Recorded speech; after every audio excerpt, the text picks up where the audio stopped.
جلدی آئیں، بھائی کے سر پر چوٹ لگ گئی ہے۔ اذلان بھاگ کر اوپر جاتا ہے اور فوراً اپنے بیٹے کو ہسپتال لے کر جاتا ہے۔ ہسپتال سے واپسی پر ہی وہ ایک ٹرک لے کر آ جاتا ہے۔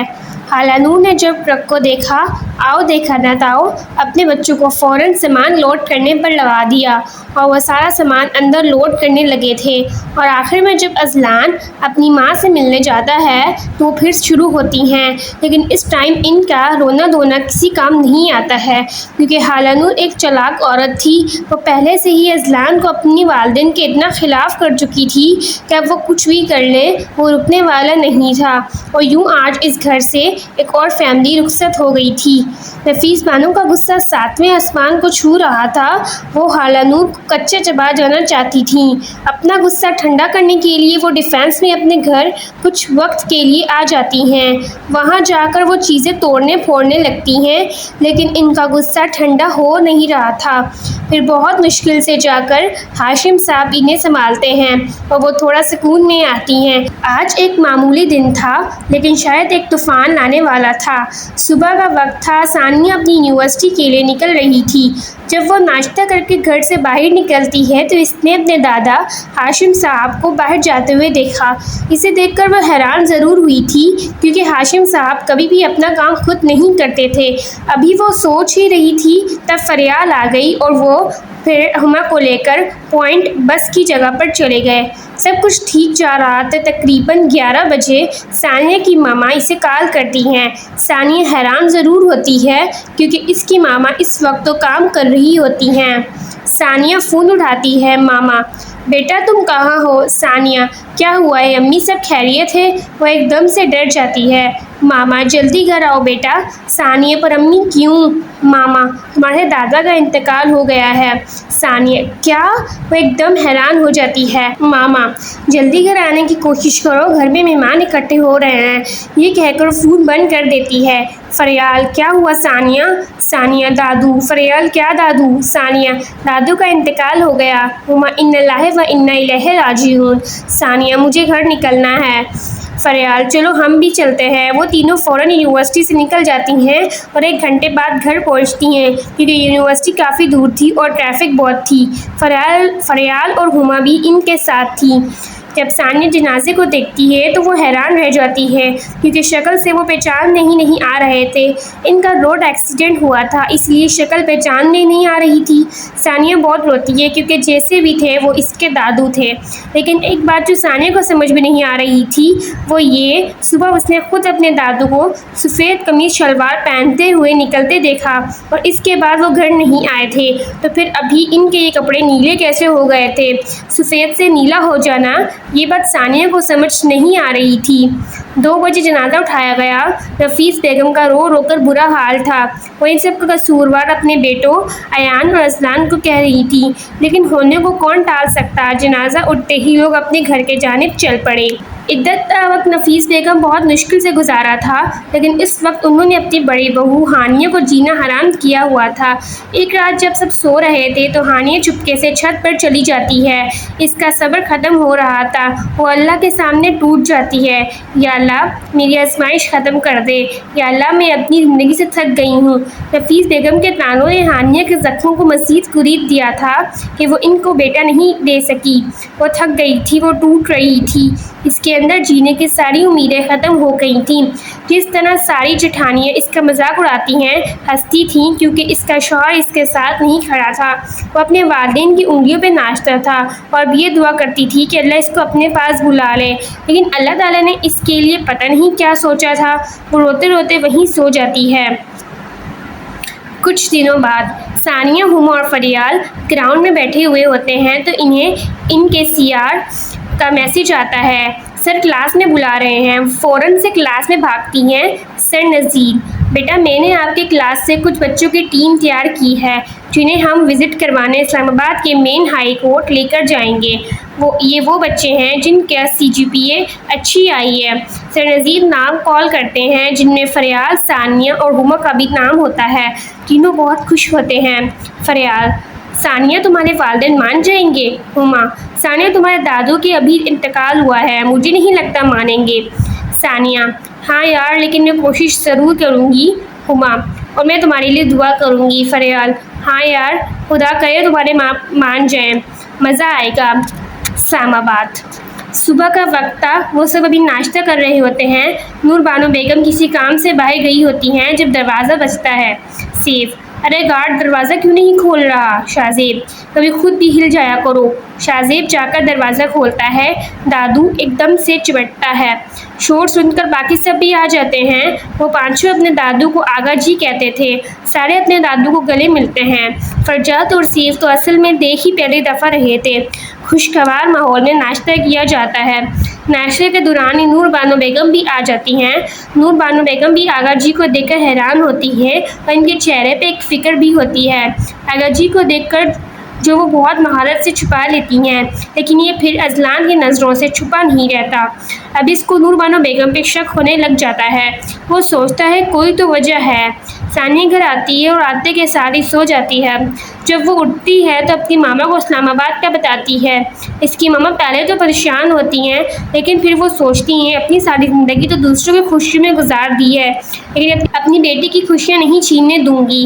وہ فیصلہ کرتی ہے آج ہی اپنے شوہر سے بات کرے گی۔ رات کو جب اریان گھر آتا ہے تو اسے کھانا دینے کے بعد اسے ثانیہ کے اسلام آباد جانے کا بتاتی ہے۔ پہلے تو اریان غصہ دکھاتا ہے، لیکن پھر مان جاتا ہے۔ تھوڑی بہت ہی صحیح، لیکن اسے اپنی بیٹی سے محبت تھی۔ پیر کی صبح وہ گھر سے نکل جاتے ہیں۔ راستے میں کئی جگہ ان کی گاڑی رکی بھی ہے، لیکن تھکا دینے والے سفر کے بعد وہ بالآخر اسلام آباد پہنچ جاتے ہیں۔ وہ اسلام آباد کے ایک ہوٹل میں رکتے ہیں۔ ثانیہ بہت خوش ہوتی ہے کیونکہ اسے پہلے کبھی اتنی شاندار جگہ جانے کا موقع نہیں ملا تھا۔ وہ ہمیشہ سے ہی اپنے کزنوں ہی کو تصویروں میں ایسی جگہوں پر دیکھتی تھی جہاں وہ اکثر گھومنے آتے تھے۔ اسے کبھی اس کے بابا لے کر نہیں آئے تھے۔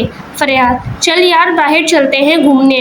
ثانیہ: یار سونے دو۔ فریال: تم دونوں کتنی سست ہو یار، چلو نا باہر، موسم کتنا اچھا ہو رہا ہے۔ فریال زبردستی دونوں کو ساتھ باہر لے آتی ہے۔ ہما تو جا کر سر نذیر کو بتا ہم یہیں کھڑے ہیں۔ ہما بتانے جاتی ہے تو وہ کھڑے ایک دوسرے سے بات کر رہے ہوتے ہیں۔ جب ثانیہ جیسے ہی پیچھے مڑتی ہے تو ہلنا بھول جاتی ہے۔ اس کی نظروں میں جب فریال دیکھتی ہے تو وہاں کوئی اور نہیں بلکہ اس کے دادو ہاشم صاحب کھڑے ہوتے ہیں، جنہیں دیکھ کر دونوں حیران رہ جاتی ہیں۔ اتنی دیر میں ہما بھی آ جاتی ہے۔ ہاشم صاحب ایک گاڑی میں بیٹھتے ہیں اور گاڑی نکل پڑتی ہے۔ ثانیہ فوراً سے بھاگتی ہے اور رکشہ کرواتی ہے۔ فریال اور ہما بھی آ جاتی ہیں۔ فریال: بھائی یہ جو کالی گاڑی جا رہی ہے اس کے پیچھے جانا ہے، اس کو شک نہ ہو، ٹھیک ہے؟ ثانیہ: گاڑی فاصلے پہ رکھیے گا ڈرائیور۔ صحیح ہے میڈم جی۔ وہ جلدی میں بیٹھتے ہیں۔ گاڑی آگے جا کر ٹرن لے لیتی ہے اور ایک بنگلے نما گھر میں داخل ہوتی ہے۔ فریال: تیرے دادا کے پاس اتنی جائیداد ہے، تو نے کبھی بتایا نہیں۔ ثانیہ: مجھے بھی آج ہی پتہ چلا ہے۔ ہما: ویسے اتنی جائیداد آئی کہاں سے؟ ثانیہ: چلو اترو۔ وہ رکشے والے کو پیسے دے کر بھیج دیتی ہے اور خود وہ ذرا فاصلے میں کھڑے ہوتے ہیں۔ فریال اور ہما کا ارادہ واپس جانے کا تھا، لیکن ثانیہ کچھ اور ہی سوچ رہی تھی۔ وہ ایک دم سے فریال کو دھکا دیتی ہے۔ فریال ایک دم سے دھکے کی وجہ سے گر جاتی ہے اور اس کی کوہنیوں سے خون بہنے لگ جاتا ہے۔ وہ اتنی دیر میں بارش شروع ہو جاتی ہے۔ فریال کو کچھ بھی بولنے کا موقع دیے بغیر ثانیہ سے اٹھاتی ہے اور بھاگ کر اس بنگلے کے گارڈ کے پاس جاتی ہے، جتنی معصومیت اس کے اندر تھی اتنی دکھاتے ہوئے۔ ثانیہ: بھائی پلیز پلیز میری اور میرے دوستوں کی مدد کریں، ہم یہاں گھومنے آئے تھے لیکن میری دوست سے ایکسیڈنٹ ہو گیا رکشے سے۔ اترتے ہوئے فریال ثانیہ کو گھورتی ہے۔ ہما اپنی ہنسی کنٹرول کرتی ہے۔ ثانیہ: دیکھیں بھائی اس پہ خون نکل رہا ہے، اگر آپ اپنے صاحب سے پوچھ لیں ایک رات کے لیے میں ٹھہرا لیں، بس ایک رات، پلیز بھائی انکار مت کیجیے گا۔ گارڈ: میں پوچھ کر آتا ہوں، رک جائیں 2 منٹ۔ اس میں ثانیہ پہ ترس آ جاتا ہے۔ 2 منٹ بعد وہ آتا ہے۔ دیکھیے میڈم جی، ایسے ایک ڈرائنگ روم میں لے جاتا ہے، یہ ہے کمرہ، باہر مت نکلیے گا غلطی سے بھی، اور صبح یہیں سے چلی جائیے گا۔ ثانیہ اندر دیکھ کے حیران رہ جاتی ہے۔ ہما: باہر سے جتنا خوبصورت تھا اتنا ہی اندر سے۔ وہ تینوں ڈرائنگ روم میں بیٹھ جاتے ہیں۔ فریال: تمہیں میں ہی ملی تھی سستی حرکتیں کرنے کے لیے۔ ثانیہ: یار ہما کی ایکٹنگ اچھی نہیں ہے، دیکھو نا تم نے منہ بھی بنا لیا رونے والا۔ ہما کو یہ کہتے اس کی ہنسی نکل جاتی اور گارڈ ہمیں اندر لے جانے کے پولیس کے حوالے کر دیتے۔ ہما: اتنی بھی بری نہیں ہے، منہ بناتے ہوئے وہ کہتی ہے، اور یہاں ثانیہ اور فریال کی ہنسی نکل جاتی ہے۔ فریال: ہما سر نذیر کو انفارم کر دو یار۔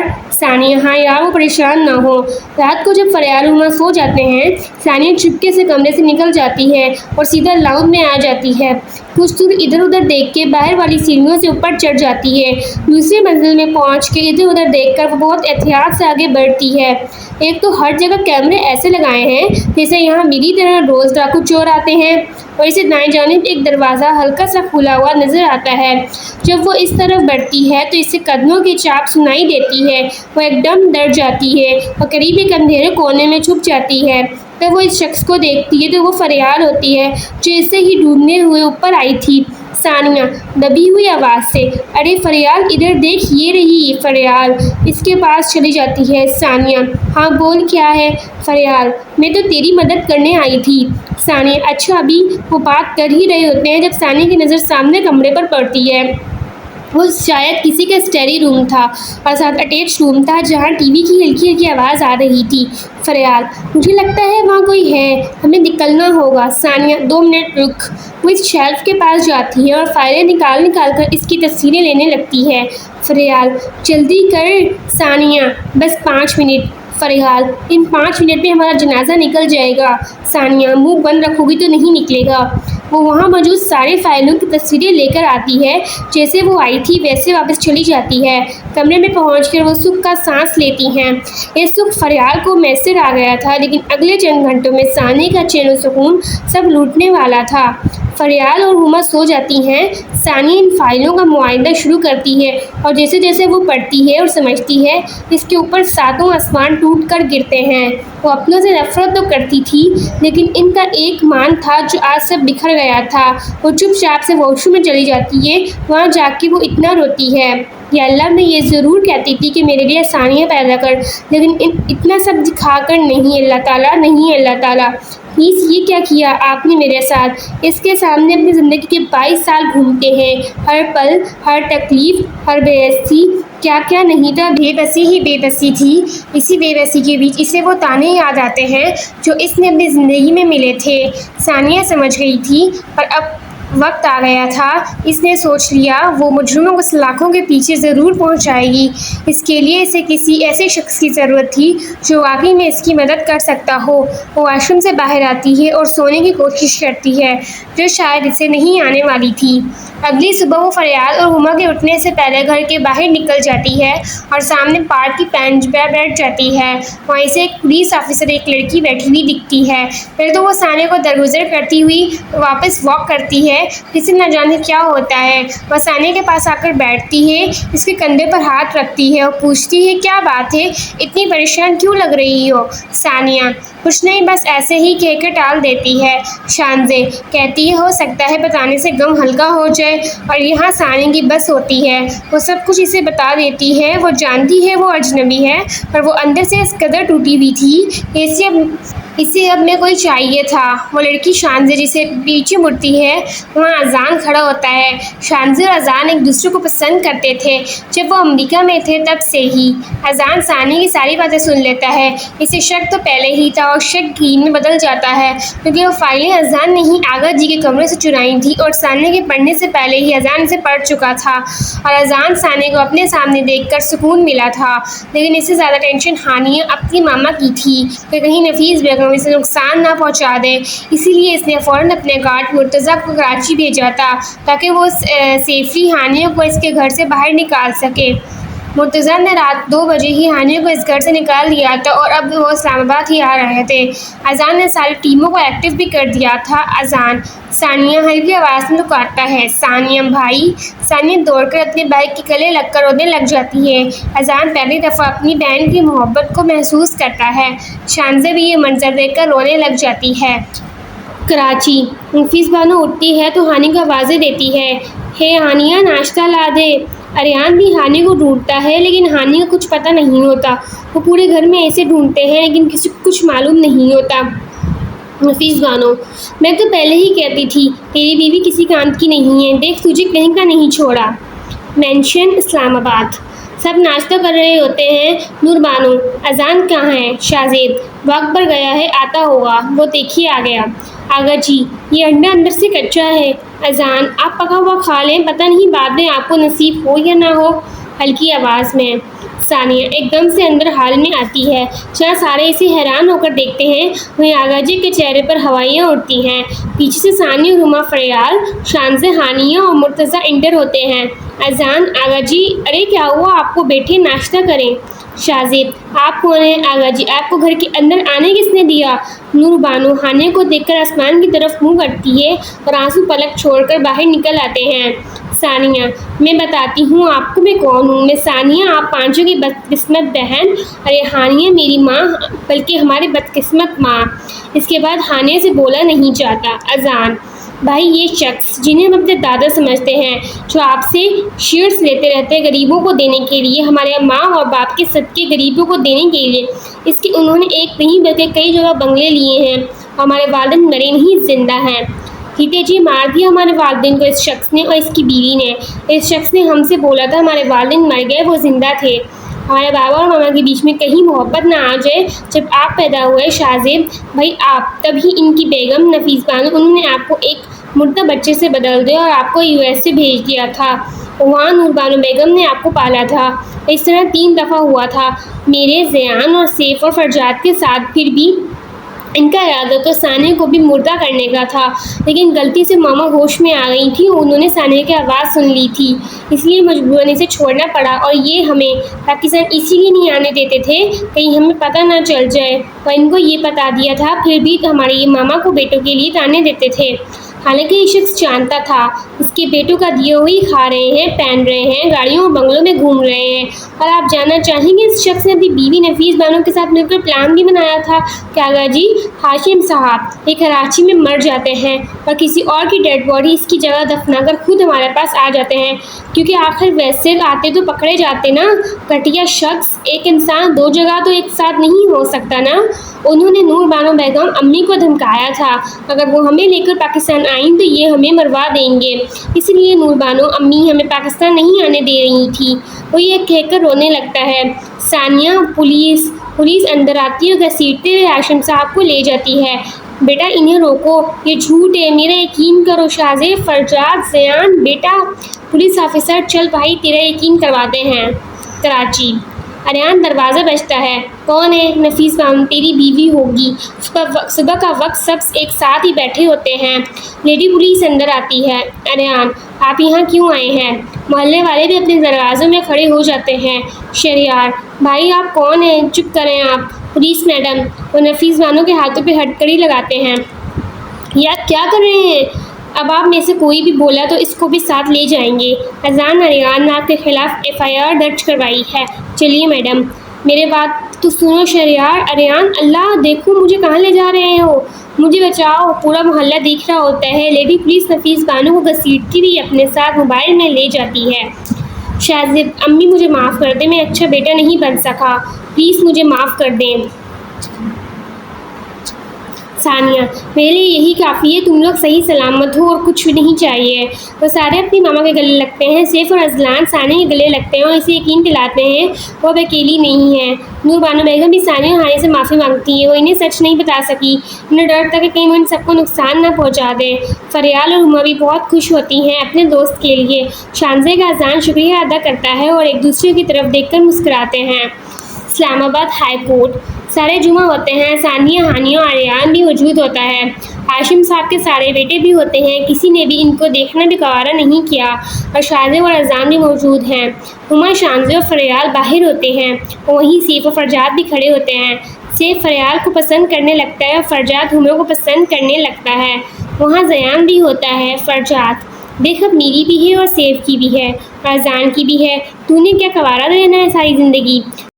تو ہی شاہزیب کو دور کو لمبا کھینچتا ہے، کوئی ارادہ نہیں ہے۔ زیان: تو نہیں کر، میری بھی ہے۔ بھائی آنکھ ونک کرتا ہے۔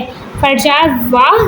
سیف: کیا خسر کر رہے ہو، ہمیں بھی بتاؤ۔ فرجاد: کچھ نہیں۔ اسلام آباد ہائی کورٹ: گواہ اور ثبوت کو مدنظر رکھتے ہوئے جھوٹی شناخت، جھوٹی جائیداد اور ہاشم صاحب کو عمر قید اور نفیس بانو کو 40 سال کی سزا سناتی ہے اور 1 کروڑ جرمانہ بھی ادا کرنے کا حکم دیتی ہے۔ ہاشم صاحب اور نفیس بانو کو پولیس اپنے ساتھ لے جاتی ہے۔ اریان ہانیہ سے اپنے کی معافی مانگتا ہے اور ہانیہ دل بڑا کرتے ہوئے اسے معاف کر دیتی ہے۔ شاہزیب: اب ہمارے ساتھ چلیں گے ہمارے گھر، نہ کہ کراچی۔ اذان: جی امی، پلیز انکار مت کیجیے گا۔ ثانیہ: میں تو نہیں جا رہی، کیا کر لو گے؟ اذان تمہیں میں اٹھا کر لے جاؤں گا۔ ثانیہ برا سا منہ بناتی ہے اور سب ہنسنے لگ جاتے ہیں۔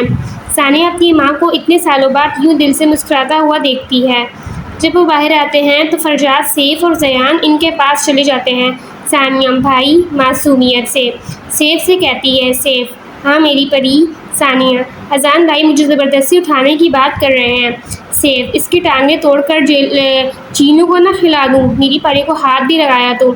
ثانیہ: دیکھا اپنے طنز سے، اور سب مسکرانے لگ جاتے ہیں۔ ضروری نہیں ہے کہ تکلیف ہمیشہ مستقل رہے، بعد میں آسانی کا وعدہ اللہ تعالیٰ نے کیا ہے۔ ختم۔